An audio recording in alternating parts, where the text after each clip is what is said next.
안녕하세요. 책 읽어주는 수경낭자입니다.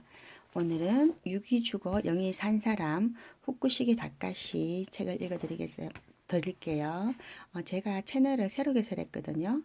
정수경낭자 책 읽어주는 수경낭자 그거 하다가 한 일주일 했나요? 하다가 새로 이제 그 책 읽어주는 수경낭자 이름으로 또 새롭게 개설했어요. 전에 거는 거의 감 있습니다. 오늘은 33페이지 천만남 읽어드리겠습니다. 그날 퇴근 후 저녁 식탁에서 아내에게 다카시에 대한 이야기를 들려주었다. 아내도 반신반의하는 표정이 역력했다. 나는 평소 아내의 신앙이 나보다 한 단계 위라고 생각하고 있었다. 아내는 교회 일이라면 발벗고 났을 뿐 아니라 10분이면 하나님께 아랠 말이 다 끝나버리는 나와 달리 1시간 이상도 눈물을 쏟으며 기도하곤 했다. 여보, 이번 토요일에 바람도 쐴 겸 같이 다카시상을 만나러 가봅시다. 당신이 나보다 신앙이 깊으니 다카시의 능력이 정말 하나님의 놀라운 섭리인지 판단할 수 있을 것 같은데 함께 가서 살펴봅시다. 토요일 아침 일산인 우리 집에서 다카시가 입원해 있는 성인천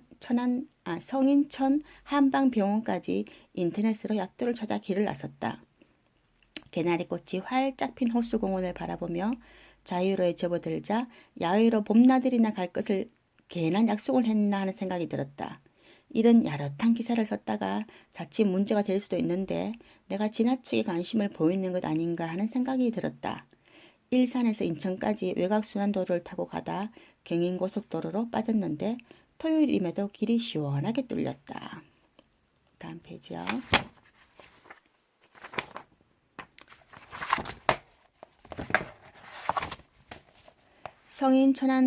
성인천 한방병원 202호실. 특실이라고는 하지만 방만 컸을 뿐 소파와 환자용 침대 하나가 전부여서 설렁하고 어수선했다. 그런 가운데 조용히 의자에 앉아있는 다카시와 처음으로 상면했다. 후쿠시게 다카시. 사실 후쿠시기가 성이고 다카시가 이름이다. 후쿠시게상이라고 해야 맞는 호칭이지만 사람들이 후쿠시게라는 발음이 어려워 다카시상으로 부르기 시작했던 게 아예 굳어버렸다. 그의 첫인상은 환자라고 보기 어려울 만큼 부드럽고 따뜻했다. 매끈한 피부는 50대라고 믿어지지 않았고 하얀 얼굴에서 조용히 빛이 나는 것 같았다. 아무리 살펴봐도 엄청난 일을 당한 환자 같진 않았다.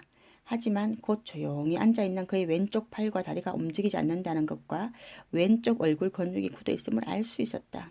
언어도 정상인이 이야기하는 속도를 따라가지 못했다. 나는 일본말을 몰랐지만 약간 어눌하고 부자연스럽게 얘기한다는 느낌을 받았다. 21일간의 혼수 상태에서 깨어났지만 자반신 불수가 된 것이다. 서로 인사를 나누고 자리에 앉았지만 무엇을 먼저 물어봐야 할지 생각이 나지 않았다. 다카시도 특별한 말 없이 나와 아내를 번갈아 빤히 쳐다보며 수줍은 듯이 미소만 지었다. 그 미소는 너무 해맑아 그를 중환자로 느끼지 못하게 했다.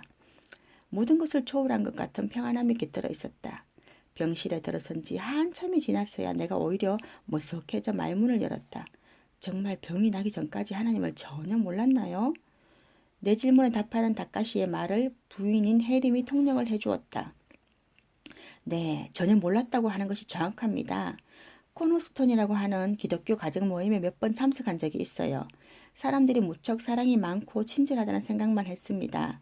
그런데 2004년 2월 21일 스키장에 갔다가 스키장 정상에서 쓰러진 것이지요. 병원으로 옮겨져 혼수 상태였지만 의식은 있었습니다. 의사가 위급하니 가족들에게 연락하라는 말을 듣는 순간 제가 죽는다는 걸 알았어요. 그 무엇보다도 어린 딸과 작별 인사를 못한 것이 가장 마음에 걸리고 안타까웠어요. 그래서 그때 난생 처음 기도라는 것을 하게 되었지요. 하나님, 저는 죽을 준비가 안 되어 있습니다. 하나님, 당신이 살아 계신다면 저를 살려주세요. 전 아내에게도 아무 말도 못했습니다. 라고요. 다카시는 잠시 숨을 고른 뒤 이야기를 이어갔다. 사막 같은 곳에 내가 쓰러져 있었어요. 멀리서 세 사람이 나에게 다가왔지요. 가운데 있는 분에게 당신은 누구세요? 라고 묻자 그가 나사렛 예수라고 또렷하게 대답했어요. 평소 예수가 살아있어 만날 수 있다면 믿겠다고 했던 나였습니다. 그런데 바로 그 예수가 내 앞에 서 있었습니다. 내가 물 좀 달라고 하자 예수라는 분이 하늘색이 아름답고 빛이 나는 물을 손으로 내 입에 3번 부어 주셨습니다. 물을 받아 마실 때마다 등줄기를 타고 온몸에 힘이 생기며 몸이 회복되는 것을 느낄 수 있었어요. 다시 나는 물살이 거센 거대한 강 앞에 서 있었고 그 무서운 물살에 온갖 것들이 떠내려가는 중이었습니다. 강 너머에 내가 살던 집이 보였는데 무서워서 건너지 못하고 있었어요. 그런데 예수님이 내 손을 잡아 강을 건너게 해주셨습니다. 예수님의 손을 잡는 순간 마음이 편안해지면서 두려움이 없어졌어요. 그때 강을 건너면 나사렛 예수가 하신 말씀이 있었는데 나중에 알고 보니 이사야서 43장의 말씀이었습니다. 메일에서 읽었던 다카시의 간증을 본인으로부터 자세히 듣는 나는 다른 질문을 던졌다. 궁금한 게 하나 더 있어요.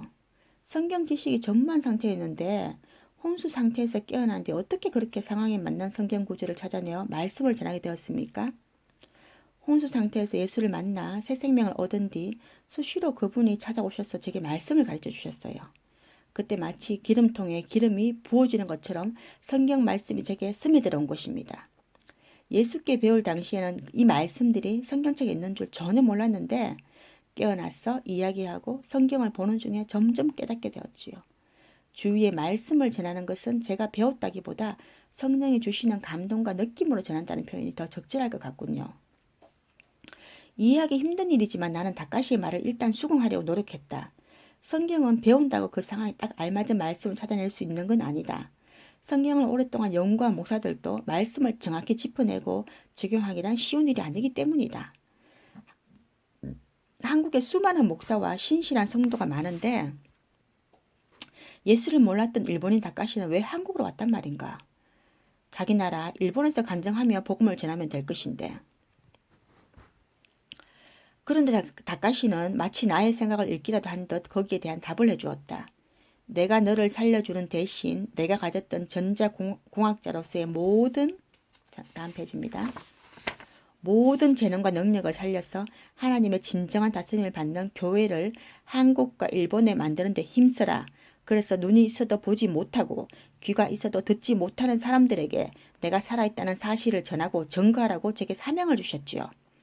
나는 이 말을 들으며 하나님이 다카시에게 일본 선교의 비전을 강권적으로 주신 것일 수 있다고 생각했다. 영적으로 황무진 일본은 국민성 자체가 성실하고 정직해 복음만 없을 뿐 삶은 비교적 윤리, 도덕적으로 산다고 볼 수 있다. 여기에 복음만 더딥혀진다면 엄청난 폭발력을 가질 것이라는 생각이 들었다. 복음을 확실하게 영접한다면 흔들리지 않는 국민성을 가진 일본인들이기에 선교에도 열심을 보일 것이 분명했다. 후일 다카시는 일본 복음화가 10%만 이루어지면 세계 선교는 일본이 도맡을 것이라고 자신있게 말했다. 막강한 경제력과 성실하고 정직한 일본인들이 선교에 활용되는 것, 생각만 해도 가슴 벅찬 일이 아닐 수 없다. 오늘 여기까지입니다. 다카시가 사명이 있었죠. 하나님께서 너를 살려준 것은 눈이 있어도 보지 못하고 귀가 있어도 듣지 못하는 사람들에게 내가 살아있다는 사실을 증거하라고 사명을 주셨다고 했어요. 여러분, 사명이 있는 사람은 죽지 않습니다. 죽음이 두려우십니까? 아직 사명을 다하지 못했습니까? 사명이 있는 사람은 죽지 않습니다. 그 사명을 다 해야 되죠. 우리가 예수님을 영접하는 순간 우리는 하늘나라 공주고 왕자잖아요. 그러면은 하늘나라에서 우리한테 천사가 배정이 되잖아요. 내 수호천사가. 그죠? 그럼 그 수호천사는 뭐 합니까? 우리를 돌보죠. 돌보고 하나님과 사이에 우리 기도하면 전해주고 메신저 가라는 거죠. 하나님과 나와 사이에. 다카시상이 혼수 상태에 있을 때도 들렸다 했잖아요. 그죠? 우리가 죽어도 영은 죽지 않는 거죠. 그죠?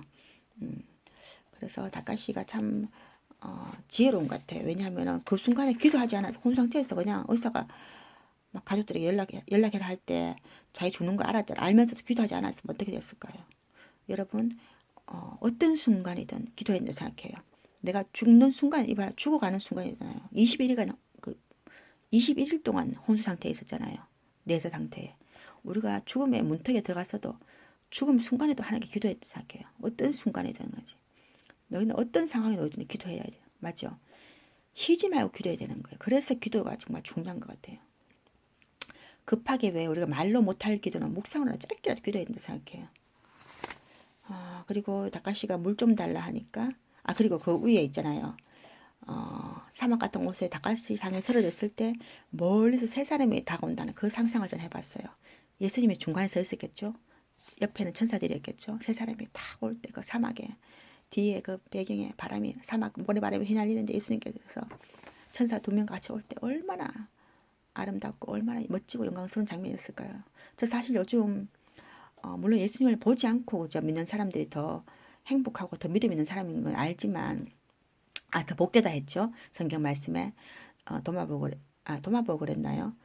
예수님이 이제 다시 3일 만에 부활하셨을 때 도마가 못 믿었잖아요. 그러니까 예수님께서 못자국하고 서로 허리하고 다려보고 믿게 했잖아요. 믿는다 했잖아요. 그러니까 너는 나를 보고 믿느냐, 나를 보고 안 보고 믿는 자는 더 복되다 했죠.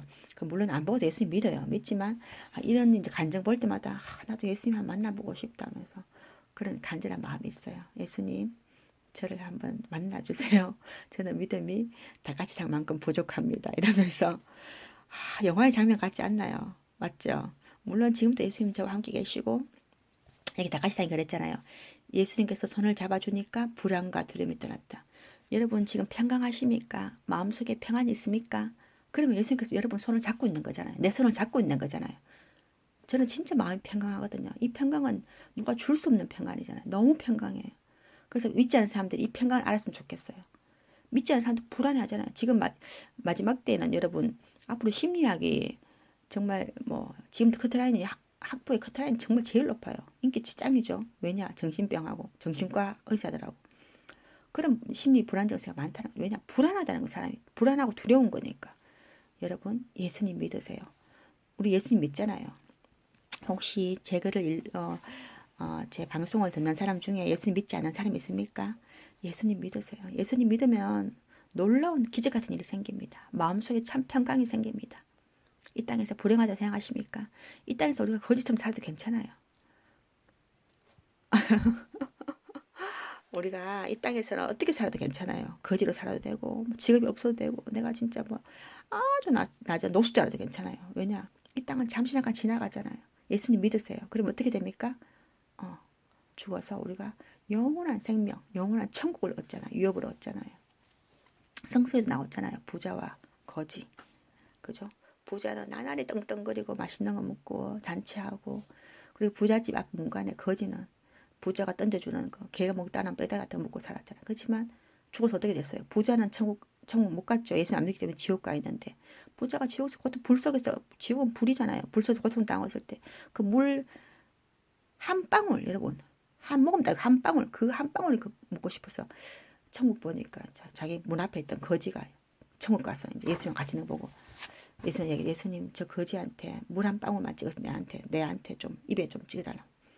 여러분 한 방울의 물이 물도 허락되지 않는 곳이 지옥입니다. 근데 거지는 어떻게 됐어요? 천국 예수님 믿었다는 그 이유 하나로 딴 이유 없잖아요. 예수님 믿었다는 거. 그 사람이 잘 살았습니까? 학벌이 좋았습니까? 돈이 많아 아니잖아요. 딱 하나 우리가 구원받는 이유는 딱 하나 예수님을 믿기 때문인 거예요. 근데 우리가 예수님 믿는다 하면서도 진정을 안 믿는 거예요. 사실은 저도 마찬가지입니다. 예수님보다 더 뭘 믿어요? 돈 더 믿고 예수님보다 뭘 더 믿어요? 권력 더 믿고 백 더 믿잖아요. 세상을 더 믿잖아요. 회개합니다.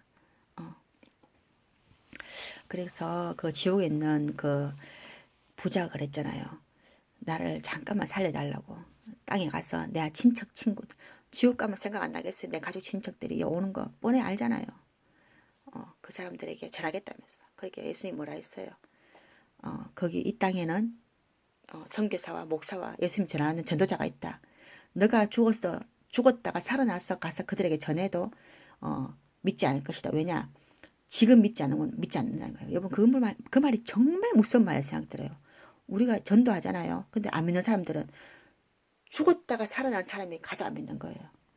그 어디더라? 제가 인도인가 마얀마인가 모르겠어요. 하여튼 제가 얼마 전에 간증을 들었는데 옛날에 다 들었는 간증인데 그분이 마얀마 같아요. 마얀마의 유명한 이제 그러니까 스님이라 그러나 유명한 스님인데 자기가 죽어서 3일 동안 지옥 갔는데 거기에 부처도 있고 자기가 그렇게 따르던 높은 자기 스승들도 있고 다 지옥 가 있더라는 거예요.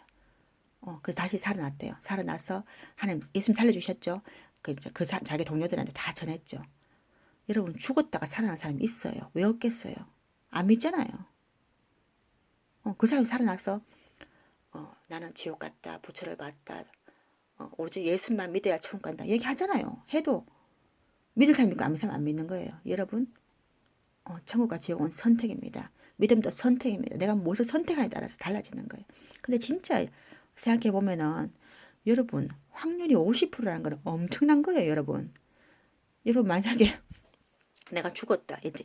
얘가 예수 안 믿는 사람이다. 근데 죽는 건 확실하잖아. 그건 100%잖아요. 맞죠? 죽는 건 100%예요. 죽었다. 근데 천국과 지옥인지 아직 모른다. 내가. 근데 예수 안 믿는데 내가 죽었는데 천국이 있으면은 로또 당첨이죠. 내가 예수를 믿었으면 만약에. 근데 없은들 후회될 거 있나요? 없잖아요. 근데 예를 들어서 예수를 안 믿었다. 안 믿고 죽었는데 지옥이 없으면 다행이지만 천국이 있다. 뭐 어떻게 돼요? 영원한 죽음이에요. 50% 확률이라는 건 엄청난 거예요. 있다 없다. 근데 우리 예수 믿는 사람 알잖아. 천국과 지옥 있습니다. 사람들도 알아요. 지옥이 있다는 거. 예를 들어서 내가 죽고 난 뒤에 아무것도 없다 생각, 영생이 없다, 영혼이 없다 생각해 보세요. 사람이 영혼을 다 알고 믿거든요. 귀신이 있잖아요. 그러니까 맨날 1월 1일 전보로 다니잖아요. 그거 안 믿으면 왜 전보로 다니겠어요? 귀신 해고장 생각하잖아요. 왜 귀신을 믿으면서 하나님 믿지 않느냐고요. 맞죠? 제가 너무 흥분했나요? 하여튼 오늘 또 여러분 주님 안에서 승리하시기 바랍니다. 예수님만이 나의 힘이요 예수님만이 우리 피난처십니다. 오늘도 승리하시길 축복합니다. 감사합니다.